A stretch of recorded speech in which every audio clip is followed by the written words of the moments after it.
kembali ya. Saya akan perkenalkan Bapak Deki. Nama lengkap adalah Dr. Deki Hitnas Yan Yadas.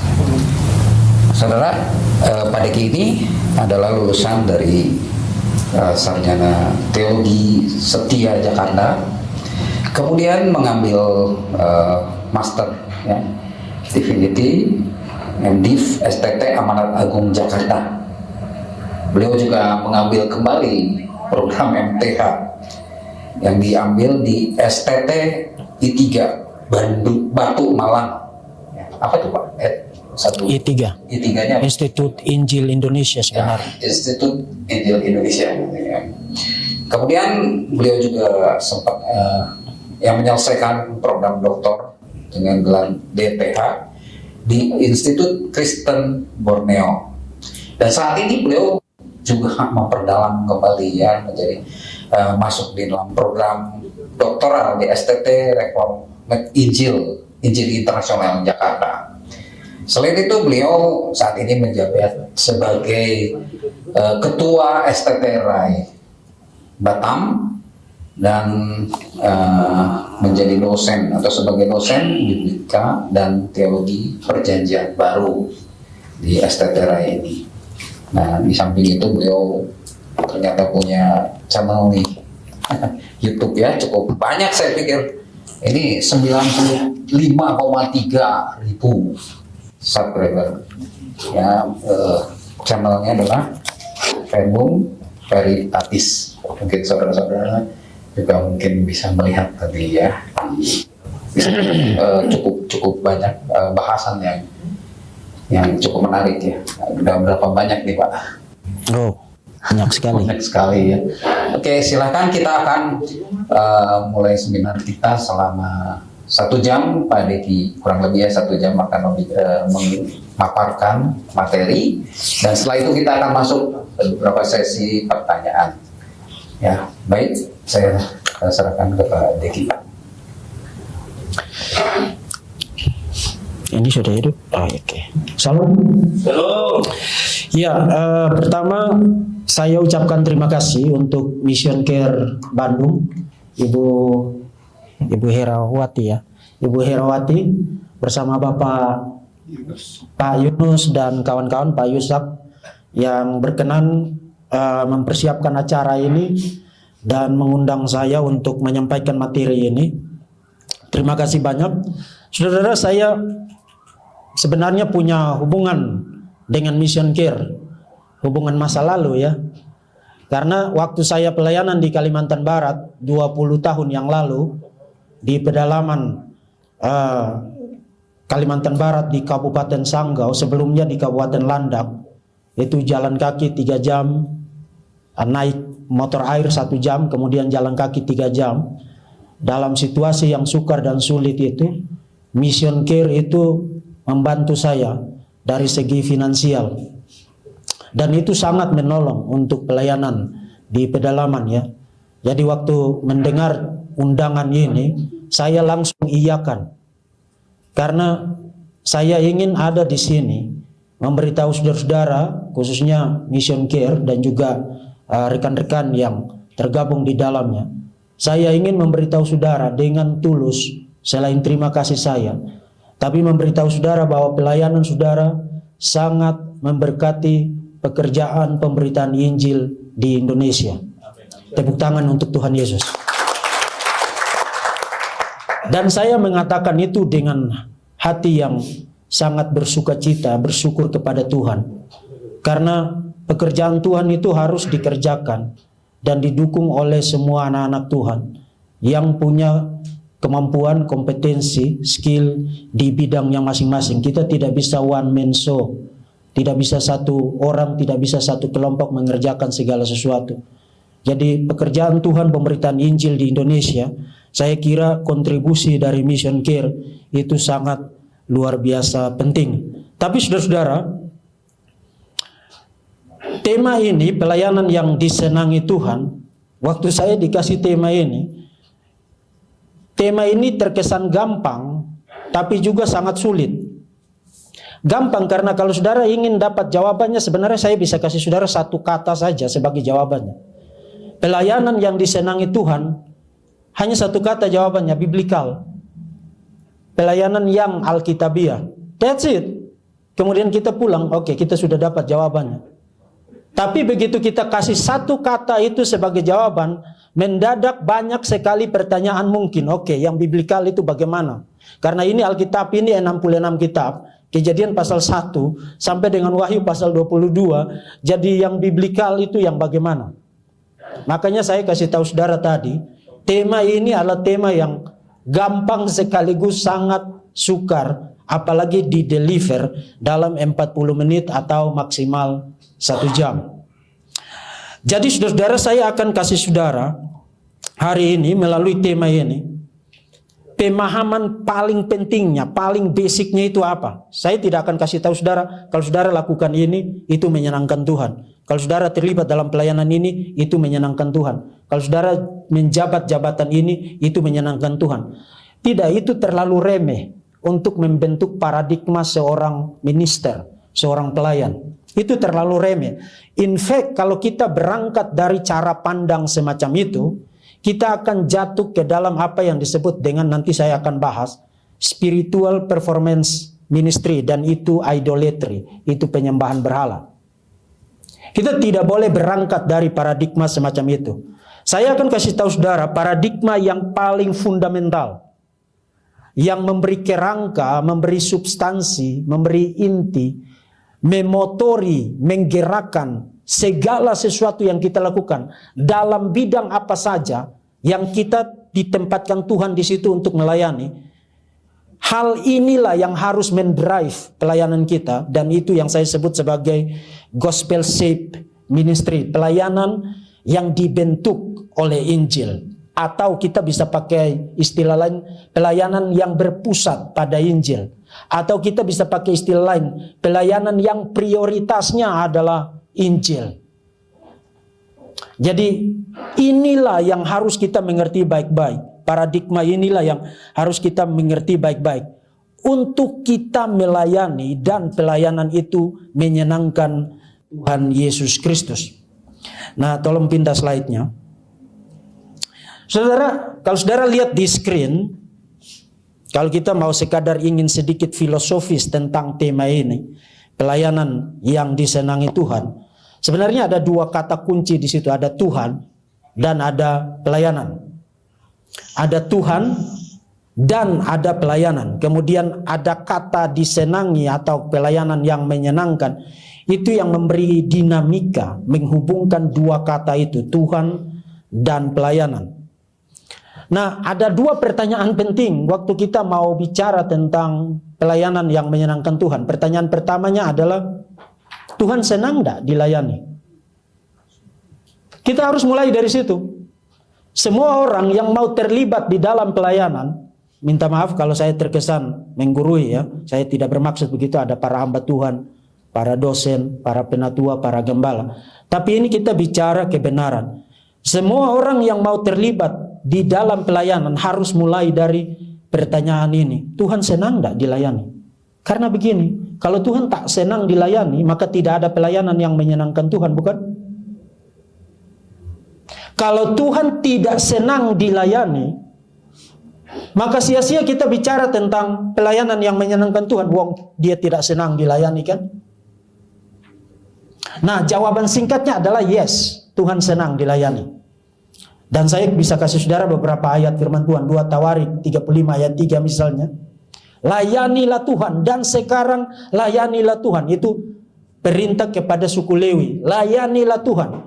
Perintah itu mengasumsikan Tuhan senang dilayani. Makanya di dalam firman-Nya ada perintah, layanilah Tuhan. Sekarang layanilah Tuhan. Kemudian Roma pasal 12 ayat yang ke-11. Janganlah kerajinanmu kendor, layanilah Tuhan. Kemudian dari situ kita dapat perintah-perintah yang lain. Layanilah sesamamu, layanilah sesamamu. Galatia pasal 5 ayat 13, 1 Petrus pasal 4 ayat 10. Jadi kita bisa establish jawaban dengan absolut dari dalam firman Tuhan bahwa yes, Tuhan senang dilayani. Itu sebabnya kita dapat berbicara tentang pelayanan yang menyenangkan Tuhan. Tapi pertanyaan selanjutnya adalah begini. Dan ini pertanyaan yang sangat penting. Dan saya kira banyak orang Kristen, banyak hamba Tuhan, banyak ministry yang jatuh, yang gagal karena mereka tidak tanya pertanyaan yang kedua ini.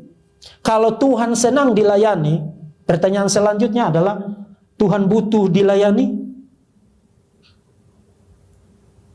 Itu dua pertanyaan yang berbeda. Kalau Tuhan senang dilayani dan jawabannya adalah ya, pertanyaan selanjutnya adalah, apakah Tuhan butuh dilayani? Nah, saudara harus hati-hati jawab. Karena kalau saudara jawab ya, Tuhan butuh dilayani, yang saudara layani adalah berhala. Karena waktu kita bilang Tuhan butuh dilayani, itu berarti kita mengasumsikan Tuhan need, Tuhan butuh sesuatu. Ada sesuatu yang lack, ada sesuatu yang kurang di dalam diri Tuhan, sehingga Tuhan butuh fulfillment-nya melalui pelayanan saudara dan saya. Saudara, kaum Puritan pada abad ke-17, itu kelompok yang sangat terkenal ya, sangat suka bicara tentang aseity. Saudara bisa lihat tulisannya ada di screen. Aseity itu kata bahasa Latin yang berarti ada pada dirinya sendiri. Tuhan itu self-sufficient, cukup pada dirinya sendiri. Tuhan tidak butuh apapun di luar dirinya untuk exist dan untuk menjadi sempurna. Dia sudah sempurna, sudah komplit, sudah perfect sedemikian rupa, sehingga tidak kurang apapun juga dan tidak butuh apapun juga di luar dari dirinya sendiri. Waktu Tuhan menciptakan alam semesta, dunia dan segala isinya, itu bukan karena Tuhan itu lonely dengan bisnis ketuhanan yang di surga itu. Aduh, lonely kali bisnis ketuhanan ini, saya perlu ciptakan manusia-manusia supaya hari Minggu mereka main musik. Seakan-akan dari hari Senin sampai Sabtu itu Tuhan sendirian duduk tak ada kerja di surga, kemudian nunggu kita datang ke gereja supaya mereka tepuk tangan dan nyanyi. Saudara, kalau saudara berdiri di atas mimbar dan berkhotbah, itu bukan karena Tuhan butuh saudara untuk berkhotbah. Kalau saudara ada mission care ini, itu bukan karena Tuhan butuh mission care. Kalau saudara terlibat sebagai penatua, diaken, atau buka yayasan, panti asuhan, atau apapun, itu bukan karena Tuhan butuh saudara. Karena kalau saudara mikir begitu, yang saudara sembah itu adalah berhala. Karena pemikiran yang begitu tentang ministry, berarti kita mengasumsikan, kita percaya Tuhan yang butuh sesuatu di luar dari dirinya sendiri, yang memberikan fulfillment kepada dia. Seakan-akan kalau tidak ada itu, maka ada sesuatu, something lack, ada sesuatu yang kurang di dalam diri Tuhan. Saudara, balik lagi ke slide yang tadi. Kisah Rasul pasal 17. Waktu Paulus berdiri di Athena, di Areopagus, itu kotanya para filsuf, kota pagan, kota penyembahan berhala. Paulus bilang, Allah yang telah menjadikan bumi dan segala isinya, Ia yang adalah Tuhan atas langit dan bumi. Perhatikan baik-baik. Tuhan atas langit dan bumi tidak diam dalam kuil-kuil buatan tangan manusia, juga tidak dilayani oleh tangan manusia seolah-olah ia kekurangan apa-apa. Karena dialah yang memberikan hidup dan nafas segala sesuatu kepada semua orang. Jadi kalau Tuhan senang dilayani, tak berarti Tuhan butuh dilayani. Saudara ingat Yohanes pasal 8? Dalam diskusinya dengan orang-orang Yahudi itu, kami anak-anak Abraham, kami bukan anak-anak Sina. Yesus bilang apa? Kalau Tuhan mau, Tuhan bisa bikin anak-anak bagi dirinya dari batu-batu. Itu bukan karena ada something di dalam diri kamu yang bikin kamu itu jadi anak Allah. Kalau kamu jadi anak Allah itu by grace alone. Karena anugerah Allah. Kalau kita dipakai melayani, itu bukan karena kita itu hebat. Bukan karena kita punya skill, yang kalau tidak ada skill itu, maka Tuhan menjadi berantakan pelayanannya. Ini harus baik-baik kita tanam di dalam diri kita, saudara-saudara, Bapak Ibu, para gembala, para hamba Tuhan, para dosen, para pengajar, para minister yang sangat saya hormati dan yang sangat saya kasihi. Supaya jangan pernah keluar dari mulut kita mengatakan, kalau tidak ada saya maka pelayanan ini tidak jalan. Saudara, kita adalah debu, diciptakan dari debu, diberi keberhargaan. Tuhan meniupkan nafas kehidupan ke dalam mulut kita, ke dalam diri kita, memberi kita soul, memberi kita jiwa, memberi kita roh untuk hidup. Tanpa itu kita hanya debu. Apa gunanya itu?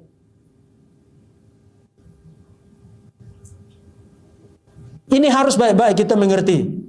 Jadi waktu kita mau bicara tentang pelayanan yang menyenangkan Tuhan, kita bereskan dulu paradigma kita tentang siapa itu Tuhan dan siapa itu kita. Tuhan adalah Tuhan. Dia tidak butuh apapun juga. Dia self-sufficient. Dia cukup pada dirinya sendiri. Dia ada pada dirinya sendiri. Dia sempurna. Dia komplit. Dia tidak kekurangan apapun juga yang butuh ditambahi dengan apa yang saya lakukan di dalam pelayanan saya. No, kiranya kalau saya berpikir demikian, Tuhan menutup mulut saya. Sebab banyak pelayanan menjadi berantakan, menjadi kacau, bertengkar sana sini. Karena ada orang-orang yang terlibat di dalam pelayanan dan berpikir bahwa dia cukup penting, maka kalau dia tidak ada, maka pelayanan ini menjadi tidak akan maksimal. Saudara-saudara, Tuhan pakai kita, yes. Tuhan senang pakai kita, yes. Tuhan memberi anugerah untuk kita melayani, yes, yes, yes, yes. Tapi Tuhan tidak butuh saudara dan saya. Itu kekristenan. Itu kekristenan. Hanya agama pagan yang berpikir bahwa Tuhan itu bisa disogok. Semua agama pagan, you name it, agama apa saja berpikir bahwa untuk mendapatkan kasih sayang Tuhan, saya harus melakukan sesuatu. Jadi saya harus cukup baik, either melalui hidup saya, atau either melalui persembahan saya, supaya saya dapat berkat, atau supaya saya dapat keistimewaan, dia pakai saya untuk lakukan sesuatu. Itu agama pagan, itu penyembahan berhala. Kekristenan tidak berangkat dari paradigma itu. Jadi memulai satu pelayanan, mempersiapkan para hamba Tuhan, para minister, baik-baik kasih tahu mereka. Tuhan senang dilayani, yes. Tuhan mau pakai kita sebagai alatnya, yes. Tapi jangan pernah mulai dengan paradigma bahwa Tuhan butuh saya, Tuhan butuh kamu, Tuhan butuh dia, siapapun, untuk membuat pelayanan ini jalan. Karena event Tuhan bisa pakai batu, bisa pakai angin, bisa pakai pohon untuk membuat pelayanannya jalan. Itu yang pertama. Jadi kita perlu mulai dari situ. Nah, dengan membereskan paradigma itu, tolong pindah ke slide berikut. Mari kita bicara tentang satu paradigma yang kelihatannya oke. Kelihatannya oke, dan ini saya kira kalau kita mau jujur, di dalam segmen pelayanan apa saja, paradigma inilah yang sering kali muncul, dan saya ingin bereskan. Saya ingin kita keluar dari ruangan ini, saudara, Bapak Ibu, para hamba Tuhan, dan kita tidak bawa pulang lagi paradigma ini, karena ini paradigma yang completely bertentangan dengan pelayanan yang disenangi oleh Tuhan, bertentangan dengan kehendak Tuhan. Saudara lihat di dalam kotak itu, di dalam lingkaran itu ada banyak sekali segmen pelayanan. Mengajar, pemuridan, berkhotbah, menginjil, besuk orang sakit, pelayanan penjara. Banyak sekali. Termasuk buka sekolah, buka panti asuhan, panti jompo. Banyak sekali. Kita kalau mau daftarkan itu tidak muat lingkaran itu hanya sampel aja. Memperlihatkan bahwa area pelayanan Kristiani itu sedemikian luas, bahkan seluas dunia ini. Termasuk saudara jualan kue, itu saudara juga melayani. Saudara jualan bakso, saudara juga melayani. Karena kekristenan tidak membuat dikotomi antara yang sakral dan yang sekuler. Kalau saudara seorang lawyer, saudara seorang minister, saudara seorang hamba Tuhan, wakil Tuhan di bidang hukum. Kalau saudara seorang politisi, saudara hamba Tuhan, wakil Tuhan di bidang politik. Saudara seorang ekonom, saudara wakil Tuhan, hamba Tuhan di bidang ekonomi. Dan kita bisa daftarkan itu menjadi sangat panjang. Setiap area dari kehidupan ini adalah panggung kemuliaan Tuhan. Itu Johannes Calvin sudah ingatkan kita itu. Dunia ini adalah teater bagi kemuliaan Tuhan di dalam setiap aspeknya. Jadi saudara tidak lebih inferior kalau saudara tidak pendeta, atau saudara tidak majelis, atau saudara tidak diaken, dan seterusnya. No. Setiap segmen aspek kehidupan ini kalau dihidupi untuk Tuhan, maka itu pelayanan bagi Tuhan. Ini kita harus baik-baik ngerti. Jadi jangan membuat dikotomi antara yang sakral dan sekuler. Saya sering tanya para mahasiswa kalau mau daftar, kenapa kamu tidak masuk sekolah kedokteran, sekolah hukum, sekolah ekonomi, dan seterusnya? Karena itu sekuler katanya. Saya mau sekolah yang rohani. Hah? Jadi maksudmu para dokter itu setan semua?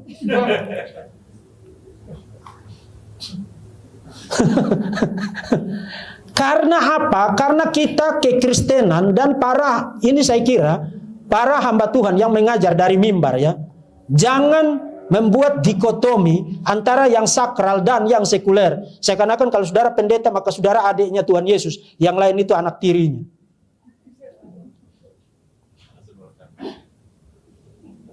Saya bahkan bisa jauh lebih hina dari saudara kalau saya menggunakan jabatan saya sebagai seorang dosen, sebagai seorang hamba Tuhan untuk hal-hal yang bertentangan dengan firman Tuhan.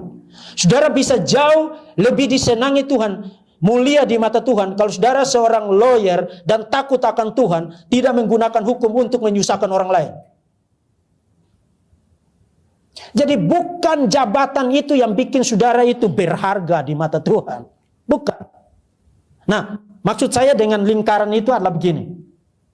Kalau saudara lihat segmen-segmen pelayanan itu, kemudian saudara mulai mengajukan pertanyaan ini. Oke, pelayanan yang mana yang menyenangkan Tuhan? Kalau jadi diaken lebih menyenangkan Tuhan. Kalau jadi penyandang dana lebih menyenangkan Tuhan. Kalau besuk orang sakit, kalau saudara nanya begitu, saudara tidak menyenangkan Tuhan. Karena saudara berpikir secara apa? Kompetitif.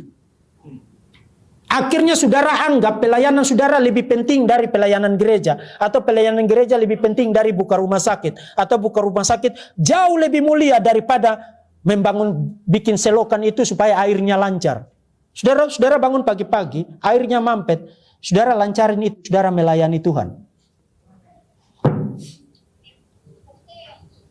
Jadi waktu saudara lihat segmen-segmen pelayanan ini, kemudian saudara mulai nanya begini, yang mana yang menyenangkan Tuhan? Jadi ketua sinode tampaknya jauh lebih keren ya. Jadi ketua wilayah jauh lebih keren. Jadi koordinator pelayanan jauh lebih keren. Jadi apologet jauh lebih keren. Kalau saudara nanya begitu, saudara tidak menyenangkan Tuhan. Karena saudara sedang mentabrakkan antara segmen yang satu dengan segmen yang lain. Kemudian saudara bikin penilaian. Oke, yang ini lebih penting, yang itu kurang penting, yang ini sedang pentingnya. Akhirnya saudara melayani dengan ini, dengan paradigma ini, spiritual performance ministry, pertunjukan spiritual. Jadi saudara melayani untuk memperlihatkan bahwa saudara lebih spiritual dari yang lain, saudara lebih rohani dari yang lain, saudara lebih dekat dengan Tuhan Yesus dari yang lain. Yang lain-lain itu di trotoarnya aja. Jadi kalau mau bicara tentang pelayanan yang menyenangkan Tuhan, jangan berangkat dari paradigma ini, saudara-saudara. Jangan. Jangan begitu saudara lihat daftar-daftar segmen pelayanan itu, kemudian saudara mulai nanya begini, yang mana yang lebih menyenangkan Tuhan? Hah?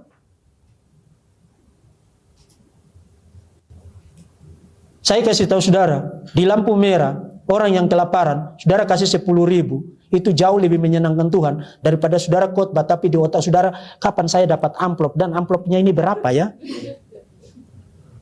Saudara, saya waktu melayani tidak berarti saya lebih baik dari saudara, tapi waktu melayani pertama kali jatuh cinta dengan Tuhan dan pelayanannya itu di kampung, di hutan. Tidak ada selfie-selfie di situ. Tidak ada orang tahu kamu melayani di situ. Itu ada senior saya, Dr. Domi Pote, ada di depan saya.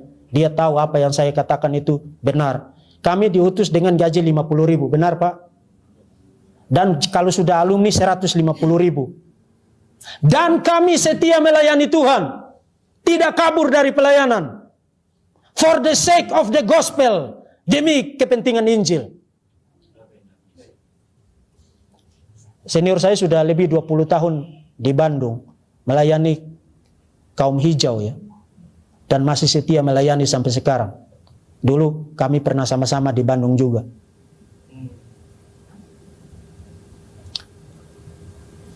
Kalau saudara masuk dalam pelayanan, kemudian membawa paradigma ini, saudara adalah bahaya besar bagi pelayanan. Ministry destroy itself, menghancurkan dirinya sendiri, kalau para ministernya masuk dalam pelayanan dengan paradigma ini. Musuh terbesar dari pelayanan, kata John Piper, adalah pelayanan itu sendiri. Kalau saudara masuk dalam pelayanan dengan paradigma ini. Yang kedua dari gambar ini adalah, dan ini yang sangat fundamental. Di dalam gambar ini, saudara lihat Injil itu ada di mana? Ada di mana? Hanya salah satu bagian kecil kan? Mungkin di bagian penginjilan. Atau berkhotbah mungkin. Artinya Injil itu, dan ini yang dipahami oleh banyak sekali orang Kristen, even yang hamba Tuhan. The Gospel itu hanya dipahami sebagai salah satu segmen kecil, salah satu tahap awal. Terima Yesus, doa sinner's prayer, terima Yesus, kemudian you masuk, sudah diselamatkan, dibaptis, kemudian nanti mulai sibuk dengan apa? Pemuridan. Pelayanan anak, pelayanan pemuda, pelayanan remaja, besok, kemudian kalau gereja dananya cukup, buka panti asuhan, panti jompo, dan seterusnya. The gospel itu ada di mana? Hanya ada di tahap awal, that's it. Kemudian the gospel itu menjadi hilang bukan karena disangkali, tapi hanya diasumsikan. Ini kan orang sudah selamat semua, jadi ngapain bicara Injil lagi? Injil hanya menjadi satu segmen, satu tahap penting, satu aspek kecil di dalam keseluruhan totalitas pelayanan. Dan ini saya bicara pelayanan dalam pengertian yang luas. Apakah di gereja, apakah di yayasan, apakah di sekolah. Injil itu hanya salah satu segmen. Injil itu bukan everything. Dan Injil bukan frame-nya, bukan kerangkanya. Dan Injil bukan motornya. Injil bukan drive-nya. Itu ada di dalam mayoritas pelayanan gereja, dan saya kira itu kecelakaan besar. Itu memperlihatkan kita perlu memang duduk begini dan kita belajar. Kenapa? Karena the gospel itu bukan sesuatu yang small. The gospel itu bukan hanya salah satu bagian di dalam kekristenan. Kekristenan adalah the gospel. Without the gospel, no Christianity. Tidak ada kekristenan. Jadi kalau saudara memperlakukan Injil itu hanya saudara lokalisasi pada tim penginjilan. Kenapa saudara tidak beritakan Injil? Karena saya bukan tim penginjilan. Sejak kapan Tuhan bilang, oke, yang bertugas eksklusif beritakan Injil, bicara Injil adalah tim penginjilan. Kemudian tim besok tak perlu bicara Injil, kan kita tugasnya besok bawa roti aja. Saudara, the gospel itu kita harus bawa kembali ke center, ke pusatnya. Tolong ke slide berikut. Nah, kenapa harus ke pusatnya? Karena event scripture, event Alkitab. Kalau saudara mau tahu, ada satu tema yang menjadi sentral, pusat dari kitab suci, itu adalah the gospel. Itu adalah Injil. Saudara lihat di screen, itu saya bikin pembagian secara kasar. Mulai dari perjanjian lama sampai dengan seluruh perjanjian baru. Dan tidak ada orang yang dispute ini. Karena ini merangkum segala sesuatu. Kalau saudara mau dapat satu kata merangkum seluruh isi Alkitab, substansinya apa, core-nya apa, intinya apa, the gospel, Injil.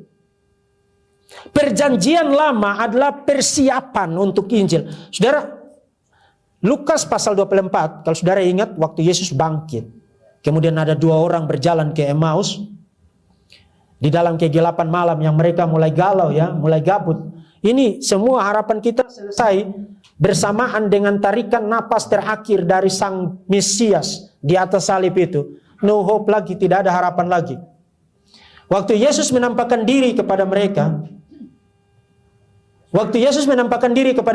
apa yang dilakukan oleh Yesus? Yesus memberikan seminar hermeneutik, seminar penafsiran Alkitab, cara menafsir Alkitab. Yesus bilang, kenapa kamu itu bodoh? Itu kata-kata Yesus loh. Karena kamu tidak mengerti kitab suci, tidak tahukah kamu bahwa Musa dan para nabi berbicara mengenai apa? Mengenai aku.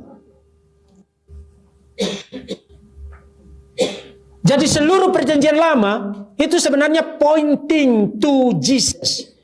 Looking forward, melihat ke depan untuk penggenapannya, fulfillmentnya di dalam kedatangan Yesus. Yesus adalah fulfillment dari seluruh janji, seluruh persiapan, preparation, segala sesuatu di dalam perjanjian lama itu pointing to Jesus. Maka kalau saudara khotbah dari banyak orang Kristen ini kan tidak suka perjanjian lama kan, iya kan, Bapak Ibu Gembala, para hamba Tuhan, saya tidak suka baca perjanjian lama, apalagi kitab imamat itu ya. No, karena saudara tidak melihat Yesus di situ dan itu berarti saudara bermasalah dalam hal membaca Alkitab. Setiap halaman kitab suci di dalam perjanjian lama berbicara mengenai aku. Itu kata-kata Yesus. Kalau Yesus yang ngomong begitu, saya amin. Dan tugas saya untuk mencari tahu bagaimana caranya begitu. Karena Yesus sudah ngasih tahu. Dan even di dalam Lukas pasal 24, sebanyak 2 kali Yesus ulangin poin itu. Seluruh kitab suci, dan yang dia maksudkan adalah seluruh perjanjian lama. Karena pada masa Yesus itu, perjanjian lama itu sudah komplit ya. Seluruh perjanjian lama berbicara mengenai aku. Jadi perjanjian lama itu melihat ke depan merupakan preparation, persiapan untuk the gospel, untuk Injil. Kitab-kitab Injil, kalau saudara bagi perjanjian baru itu ada 4 genre ya, 4 jenis tulisan. Ada the gospels, jangan kacaukan dengan the gospel tunggal. The gospels itu kitabnya. Gospel itu substansinya, message-nya, intinya. Ada kitab-kitab Injil, kemudian kisah para rasul, kemudian surat-surat, dan kitab wahyu. Jadi ada 4 jenis tulisan, genre, jenis sastra di dalam perjanjian baru. Kitab-kitab Injil bicara tentang apa? Tentang Yesus dan ministrinya selama di bumi. Kemudian klimaksnya di atas cross itu salib, bangkit, naik ke surga. Itu kitab-kitab Injil. Merupakan fulfillment dari pengharapan dan janji-janji yang ada di dalam perjanjian lama. Setelah saudara baca kitab-kitab Injil, kemudian saudara masuk ke kisah para rasul. Kisah para rasul bicara tentang apa? Misi bukan? Ekspansinya, perluasan dari the gospel. Kamu akan menjadi saksiku mulai dari Yerusalem, Yudea, Samaria sampai jadi ekspansi, perluasan dari Injilnya. Setelah saudara baca kisah para rasul, saudara dapatin apa? Surat-surat perjanjian baru. Surat-surat Paulus dan surat-surat HAM, Katolik Epistles, bukan gereja Katolik ya, tapi surat-surat umum. Artinya tidak ditujukan kepada jemaat tertentu di lokasi tertentu, tapi orang Kristen yang am di berbagai wilayah. Apa yang saudara dapatkan di situ? Explication-nya, penjelasan tentang bagaimana saudara hidup, dibentuk, dan didrive, dan yang berpusat pada the gospel. Jadi surat-surat perjanjian baru adalah eksplikasi dari the gospel. Penjelasan dari Injil. Bagaimana saudara menghidupi Injil di dalam hidup saudara. Itu surat-surat perjanjian baru. Kemudian kitab Wahyu bicara apa? Pasal 21, 22, langit baru, bumi baru. Itu apanya? Culminationnya, klimaksnya, penggenapan ultimate-nya, langit baru dan bumi baru. Dari the gospel itu. Jadi kalau saudara mau ringkas Alkitab, 66 kitab ini, jadi satu kata saja, apa itu? Injil. Nah, kalau Alkitab itu intinya adalah Injil dan shape-nya adalah the gospel, kerangkanya adalah the gospel dan substansinya adalah the gospel, maka pelayanan itu harus apa? Harus gospel shape, bukan? Harus dibentuk oleh Injil, bukan? Harus didrive oleh Injil, bukan? Harus intinya Injil, bukan? Bukan salah satu bagian kecil di dalam pelayanan. Ngerti tidak maksud saya? Nangkap kan? Karena Injil adalah intinya, maka yuk tidak bisa jadikan Injil sebagai hanya salah satu tahap di dalam pelayanan untuk bikin kamu jadi Kristen. Setelah itu untuk bikin kamu jadi nice Christian, saya kasih kamu pemuridan bagaimana cara membesarkan 16 anak yang nakal-nakal.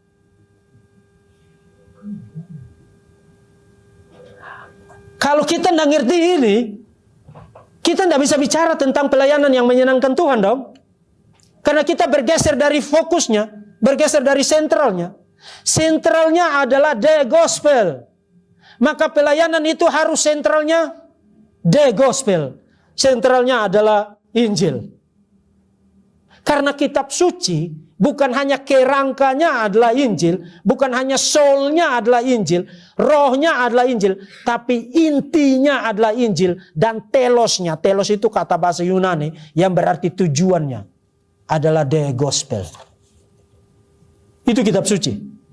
Nah, dengan membentuk kerangka besar ini dari kitab suci, sekarang mari kita ajukan pertanyaan yang lebih spesifik, yaitu apa itu Injil? Tolong pindah slide-nya. Ini tes. Tolong pindah slide-nya. Ya. Enggak ya dengan itu. Kayaknya sih enggak ya. Oke. Nah, apa itu Injil? Saudara-saudara, hari ini bukan hanya banyak orang Kristen tak ngerti Injil, tapi sembarangan mendefinisikan Injil. Akhirnya mereka bicara Injil, bahkan evangelical church, ya, gereja-gereja Injili, tapi tak ngerti Injil. Kalau saudara tanya kepada profesor perjanjian baru, what is the gospel? Mayoritas akan jawab, the gospel adalah khotbah di bukit. Saudara tahu apa isi khotbah di bukit? Mayoritas itu bicara tentang how to live, bagaimana saudara hidup. Jadi Injil itu kurang lebih adalah etika. Bagaimana saudara hidup baik. Saudara, itu bukan the gospel. Atau saudara tanya profesor yang lain, what is the gospel? Dia akan jawab, itu dua perintah itu. Yang terutama dan yang kedua itu. Kasihilah Tuhan Allahmu dan kasihilah sesamamu. No, itu juga bukan the gospel. Itu bukan the gospel. Atau pernah ada kalimat terkenal katanya dari Fransiskus dari Assisi, ya. Preach the gospel, if necessary, use words. Khotbahkan Injil, jika perlu gunakan kata-kata. What? Saudara, Injil, pertama-tama saudara harus tahu, Injil itu news. Berita. Apa yang saudara lakukan dengan berita? Announce. Beritakan. Kabarkan. Khotbahkan. Preach the gospel. Kebayang enggak kalau saudara pergi kepada kantor berita pagi, SCTV atau RCTI misalnya. Kemudian saudara bilang kepada pembaca beritanya, bacakan berita itu, bila perlu gunakan kata-kata. Make sense enggak? Tidak make sense. Mungkin saudara, mereka langsung telepon rumah sakit jiwa untuk jemput saudara di situ. Ya, tugas pembaca berita itu apa? Use words. Banyak orang Kristen tidak mau bicara Injil, tidak mau khotbahkan Injil, karena bukan karena apa, sebenarnya deep down karena mereka pengecut. Nanti orang menolak saya, ini kan kita lagi kumpul keluarga loh, rame-rame, masa tiba-tiba bicara Yesus sih? Justru itu the whole point-nya di situ. Yesus bukan hanya menjadi the only savior, tapi pribadi yang memisahkan. Begitu you bicara tentang Yesus, mendadak ada dividing line. Ada garis pemisahnya yang langsung memisahkan sudah. Ya maka Yesus, aku datang membawa apa? Pedang. Pedang itu memisahkan ya. Langsung kelihatan siapa yang di pihak Yesus, siapa yang tidak di pihak Yesus. Saudara, kenapa tidak mau bicara Injil? Tidak mau beritakan Injil? Kenapa? Karena tak ngerti Injil? No, saudara ngerti kok. Yesus satu-satunya juru selamat. Penderitaan, penyaliban, kematian, kebangkitannya, mensecure jalan keselamatan satu-satunya itu. Saudara, tidak dapat diselamatkan kecuali percaya Yesus satu-satunya juru selamat, Tuhan yang menjadi manusia. Saudara ngerti kok? Tidak sampai 5 menit kok. Ngerti? Kenapa saudara tidak mau beritakan Injil?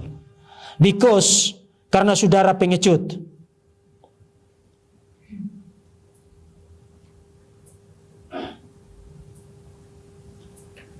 Di samping itu karena saudara tak ngerti betapa fundamentalnya the gospel, Injil di dalam kekristenan. Karena saudara tadinya pikir Injil itu hanya untuk tim penginjilan. Jadi kalau saya tak masuk di dalam tim PI, maka saya tak punya tugas untuk beritakan Injil.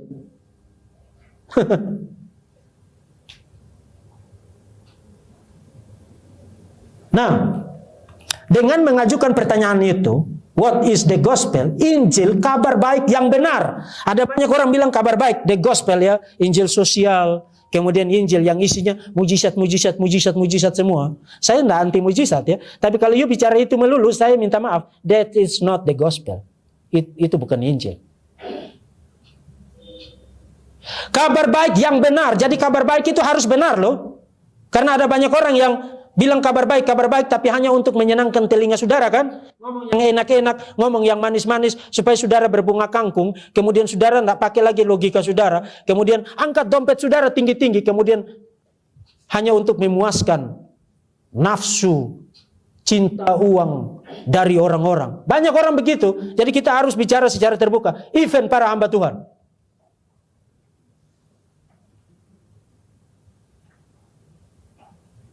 Saudara, saya tidak ngomong begitu. Karena yang begitu-begitu saya sudah selesai. Saya satu hari kerja 18 jam. Dan 95% dari yang saya hasilkan itu goes to ministry. Sisanya itu anak-anak cukup. Yang penting ada makanan di meja. Cukup untuk beli pakaian untuk mereka sekolah. Cukup untuk bayar sekolah. That's it.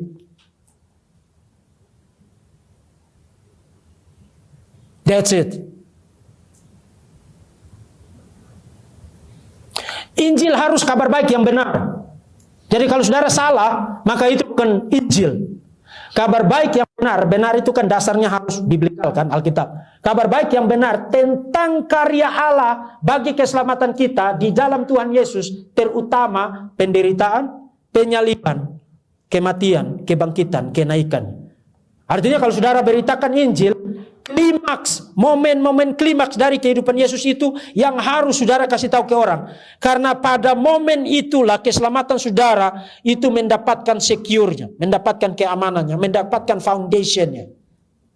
Saudara lihat kitab-kitab Injil, kalau saudara baca biografi modern, tak ada biografi yang fokus 1/3 isinya hanya untuk bicara tentang 1 minggu terakhir dari kehidupan orang itu. Tidak ada biografi modern. Kitab-kitab Injil itu kan masuk dalam kategori biografi. Biografi Yunani Romawi. Greco-Roman biography. Tapi kalau saudara baca kitab-kitab Injil, 1/3 isinya itu fokus kepada apa? 1 minggu terakhir dari kehidupan Yesus. Misalnya Injil Lukas. Baru di pasal 9 ayat 51 saja Lukas sudah ngasih tahu. Yesus mengarahkan pandangannya ke Yerusalem. Itu baru pasal 9. Dari 24 pasal. Dia sudah ngasih tahu tujuan perjalanan Yesus. Misi Yesus adalah Yerusalem. Apa yang ada di Yerusalem? Dia ditangkap, diadili, dianiaya, diludahi, dihina, disalibkan, mati sebagai layaknya penjahat. Tempat di mana saudara dan saya yang harus ada di situ. Dia gantikan kita. ada di sana terpaku seperti seorang perampok di antara para perampok. Padahal para perampoknya adalah saudara dan saya.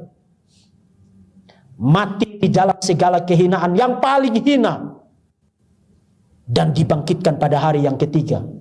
Di dalam segala kemenangan. Memberikan kita hope bahwa ada kemenangan dari dosa di dalam Kristus. Dan kemenangan itu adalah kemenangan yang ultimate, yang final. Maka tidak ada pengharapan untuk diselamatkan di luar dari karya Kristus. Itu the gospel. The gospel. Dan orang-orang Kristen ini harus selalu dikasih tahu begitu. Even yang sudah jadi Kristen. Karena begitu saudara ada di gereja, saudara sadar. Oke, saya diselamatkan by grace alone. Begitu saudara keluar dari gereja. Saya ini cukup nice di hadapan Tuhan. Cute banget saya ini, maka Tuhan senang dengan saya. Itu bukan lagi hidup yang didrive oleh the gospel. Saudara mulai kembali lagi kepada apa? Spiritual performance life. Seakan-akan saudara cukup nice, cukup baik, cukup taat, sehingga Tuhan senang dengan saudara. Maka the gospel itu harus terus-menerus dikasih tahu, supaya saudara itu sadar bahwa kita ini di mata Tuhan itu tak ada apa-apanya kecuali kalau Tuhan beranugerah. Kecuali kalau Tuhan beranugerah. Nah, dalam kaitan dengan pelayanan, nah tentu saja kita tidak semua jadi pengkhotbah, bukan? Tidak semua jadi Billy Graham, bukan? Tidak semua jadi apa? Jadi Don Carson, jadi Tim Keller dan lain sebagainya. Tidak semua jadi gembala, tidak semua jadi penatua, pengajar dan seterusnya, bukan?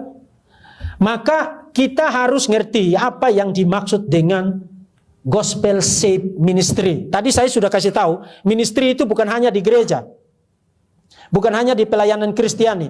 In every area of life. Di dalam semua area kehidupan itu apa? Ministry. Saudara harus hidup saudara di dalam setiap areanya, setiap intinya for God, for the glory of God, untuk kemuliaan Tuhan. Artinya itu ministry. Itu ministry. Tapi memang ada orang-orang yang dipanggil secara khusus untuk terlibat di dalam pelayanan-pelayanan yang hari ini kita sebut sebagai pelayanan gerejawi atau pelayanan misi Kristen. Yes. Tapi paradigma biblikalnya adalah semua area dari hidup kita itu ministry. Ministry. Nah, untuk menghidupi kehidupan yang di-shape, dibentuk oleh Injil, saya kira kita ditolong oleh 1 Korintus 15. Tidak ada teks di dalam seluruh perjanjian baru yang sangat panjang memberikan eksplikasi, penjelasan, elaborasi tentang the gospel.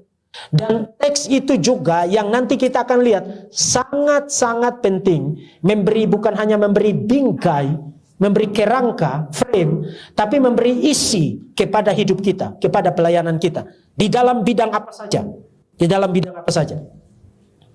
Pertama, di ayat yang kedua, pertama dan kedua, Paulus bicara tentang the gospel, Injil. Jadi pasal 15 itu bicara tentang Injil. Injil yang menyelamatkan kamu. Injil yang aku khotbahkan. Kemudian dia sebut itu sebagai yang sangat penting. Itu di dalam bahasa Yunaninya. Itu berarti sesuatu yang kepentingannya menempati urutan pertama. Jadi Injil adalah sesuatu yang kepentingannya menempati urutan pertama. Bukan hanya di dalam kehidupan praktikal kita, tapi di dalam ministry. Makanya tadi saya katakan, saudara tidak boleh geser Injil hanya menjadi tahap awal di dalam pelayanan. Oke, bagaimana cara kamu diselamatkan? Percaya Injil. Setelah itu, saudara mulai urus hal-hal lain yang kelihatannya tidak ada kaitannya dengan Injil. Itu bahaya besar. Itu bahaya besar. Oke, 10 menit lagi. Jadi saya mesti cepat-cepat ya. Ada 8 istilah kunci dari 1 Korintus 15 tentang the gospel yang saudara bisa paralelkan pelayanan saudara untuk ngecek. Waktu saya dikasih undangan, salah satu yang ingin diketahui apa kriterianya untuk kita tahu pelayanan kita, kehidupan pelayanan kita itu menyenangkan Tuhan. Saudara-saudara, tinggal saudara pasangin aja dengan 8 istilah kunci itu. Maka saudara tahu, saudara sedang hidup menyenangkan Tuhan atau tidak. Saudara melayani menyenangkan Tuhan atau tidak. Pertama, kristologis, artinya pelayanan saudara harus senternya itu Christ. Berpusat pada Kristus. Kalau kamu tidak bicara tentang Kristus, saya tidak tahu kamu sedang menghidupi hidupan apa atau kegiatan apa. Itu just activity. Ministry itu sentralnya harus Christ. Christ center ministry. Pelayanan yang berpusat pada Kristus, dan Kristus di situ bukan hanya bicara tentang siapa Dia, Allah sejati, manusia sejati yang berinkarnasi supaya kita diselamatkan, tapi juga apa yang Dia lakukan bagi keselamatan kita. Itu yang tadi saya katakan, the cross. Makanya waktu orang menulis buku tentang Theology of Paul, ada yang menyebut Paulus itu sebagai the apostle of cruciformity. Rasul yang dibentuk oleh salib. Saudara, Paulus bahkan katakan kepada orang Korintus, saya tidak mau tahu apapun juga tentang kamu kecuali salib Yesus. Apakah salib Yesus ada di dalam dirimu dan mengubah hidupmu atau tidak? Di luar daripada itu, who cares?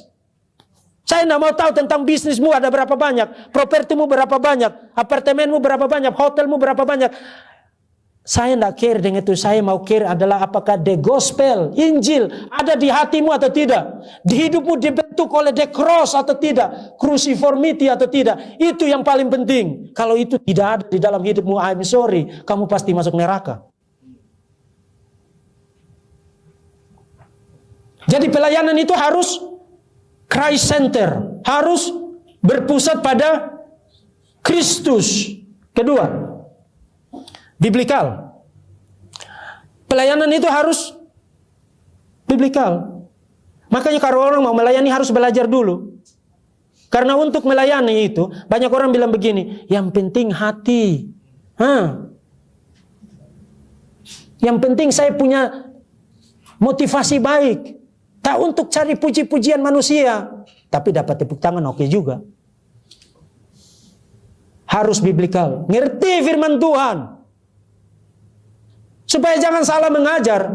Saudara-saudara, kalau saudara salah mengajar, nasib kekekalan orang itu dipertaruhkan. Makanya tidak boleh sembarang orang itu mengajar. Yakobus bilang jangan semua orang mau jadi guru, mau jadi pengajar. Harus biblikal, dalam arti ngerti firman Tuhan. Kalau you belum ngerti firman Tuhan, jangan coba-coba untuk mengajar orang. Jangan. Belajar dulu. Banyak orang saking nafsunya mau melayani Tuhan, dia tak sabar mau melayani. Akhirnya 3 bulan oke lah. 3 bulan oke lah. Akhirnya dia semraut, sembarang dan ngaco di dalam pengajarannya. Belajar dulu yang baik-baik. Nah, kalau saudara oke, tapi kan saya bukan pengajar. Prinsipnya tetap sama, harus biblikal. Apapun yang saudara lakukan di dalam pelayanan, di dalam bidang apa saja, pelayanan itu harus biblikal. Harus alkitabiah, bukan ayatiah ya. Apa ayatnya di mana? Itu ayatiah. Biblikal itu berarti sesuai dengan totalitas ajaran Alkitab. Ingat prinsip reformasi itu bukan hanya sola scriptura, tapi juga tota scriptura. The totality of scripture. Totalitas ajaran kitab suci. Dan itu sebabnya butuh pengajar yang handal, qualified, reliable untuk ngajarin tentang firman Tuhan supaya pelayanan ini biblikal. Jadi jangan saudara mau terlibat dalam pelayanan apa saja, saudara harus punya seorang teacher, seorang pengajar yang ngerti baik firman Tuhan, yang ngajarin saudara Alkitab. Sehingga saudara ngerti apa yang menyenangkan Tuhan, yang tidak menyenangkan Tuhan itu apa. Standarnya apa? Ya Alkitab. Saudara tidak pergi cek di koran Tempo, Kompas besok terbit apa, di novel, di berita pagi kan. Oh, puji Tuhan hari ini berita pagi mengumumkan ini dan sesuai dengan pelayanan saya. No, standar pelayanan yang menyenangkan itu bukan itu. Biblikal. Kedua, tinggal berapa menit Pak? 4 menit, oke. Historical. Historical itu maksudnya apa? Bukan berarti semua harus belajar sejarah, bukan. Historical itu, saudara ingat, kita hari ini diselamatkan karena apa? Peristiwa masa lampau, peristiwa sejarah, 2000 tahun yang lalu. Anak tunggal Allah meregangkan nyawanya untuk saudara dan saya. Menanggung kehinaan yang sangat hina. Seharusnya saudara dan saya di situ loh. menanggung itu bagi kita. Peristiwa masa lampau itu harus selalu ada di dalam benak saya. Hari ini saya jadi orang Kristen, melayani Tuhan karena 2000 tahun yang lalu Yesus Kristus mati dan bangkit bagi saya. Begitu saudara tidak ingat itu, saudara mendadak menjadi, kalau tidak ada saya, pelayanan ini tidak ada apa-apanya. Makanya kalian semua tidak boleh macam-macam sama saya.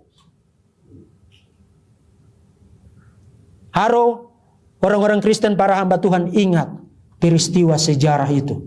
Dan Paulus bilang, kalau Kristus tidak dibangkitkan, sia-sia saja kamu menjadi percaya. Sia-sia saja kamu melayani kalau tidak ada peristiwa masa lampau itu.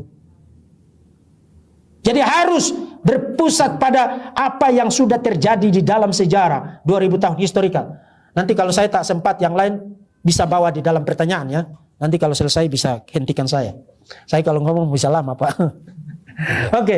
Kemudian theological dan ini sangat penting. Banyak orang mau teologi itu bikin orang masuk neraka katanya. Teologi ini bikin orang bertengkar. No, itu karena kamu salah belajar teologi. Abuse of source itu bukan merupakan kekurangan dari source-nya. Penyalahgunaan source-nya bukan berarti source-nya yang salah, kamunya yang salah.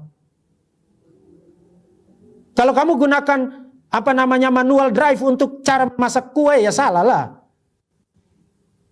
Gunakan untuk cara bikin pagar ya salah, memang itu untuk drive. Jadi penyalahgunaan, penyimpangan dari sumber tidak berarti sumbernya salah kan? Theological yang saya maksudkan itu begini, dan ini sangat penting. Theological yang saya maksudkan adalah siapa itu Tuhan. Siapa itu Tuhan? Singkatnya, Tuhan kita yang diajarkan Alkitab adalah Allah Tritunggal. You tidak boleh beriman dan mengajarkan Tuhan yang kurang dari Allah Tritunggal atau bukan Allah Tritunggal. Kalau you tidak mengajar Allah Tritunggal dan didrive oleh Trinitarian Gospel, you sedang ada di dalam bahaya ajaran sesat. Harus Trinitarian. Karena kematian Kristus, kedatangan Kristus itu bukan one man show. Bukan Kristus bilang, oke, Bapak meskipun kamu tak utus saya datang sendiri. Dia datang karena diutus oleh siapa? Bapa. Disertai oleh siapa? Roh Kudus. Jadi event inkarnasi adalah misi yang Trinitarian. Diutus oleh Bapa, dilaksanakan oleh Anak, disertai oleh Roh Kudus. Kebangkitan Yesus juga kebangkitan yang Trinitarian. Yesus dibangkitkan oleh Bapa, yes. Yesus di Yohanes pasal 10 mengatakan, aku berkuasa mengambil nyawaku sendiri, artinya membangkitkan dirinya sendiri karena dia Allah. Roh Kudus terlibat di dalam membangkitkan Yesus, Roma pasal 11. Jadi Allah Tritunggal bekerja di dalam satu kesatuan, bukan hanya untuk mempersiapkan sejarah keselamatan itu penggenapannya di dalam Yesus dan menggenapinya di dalam langit baru dan bumi baru, tapi ministry kita haruslah pelayanan yang Trinitarian. Yang Trinitarian. Dan khotbah kita juga harus khotbah yang Trinitarian. Hidup kita harus hidup yang Trinitarian. Masih sudah Pak? Habis Pak. Oke. Yang lain-lain nanti bisa dibawa di dalam pertanyaan. Tuhan berkati. Baik. Ya. Tes. Oke, terima kasih Pak sudah memaparkan ya cukup banyak juga ya, tapi masih kurang waktu ini. Oke, kita akan masuk di dalam sesi tanya jawab. Di sini ada 3 kelompok ya. Saya bagian kiri saya, tengah, dan juga bagian kanan. Saya beri kesempatan pada sesi pertama ini untuk satu kelompok atau satu bagian, satu orang dulu penanya. Silakan dari bagian kiri saya, ada yang mau bertanya?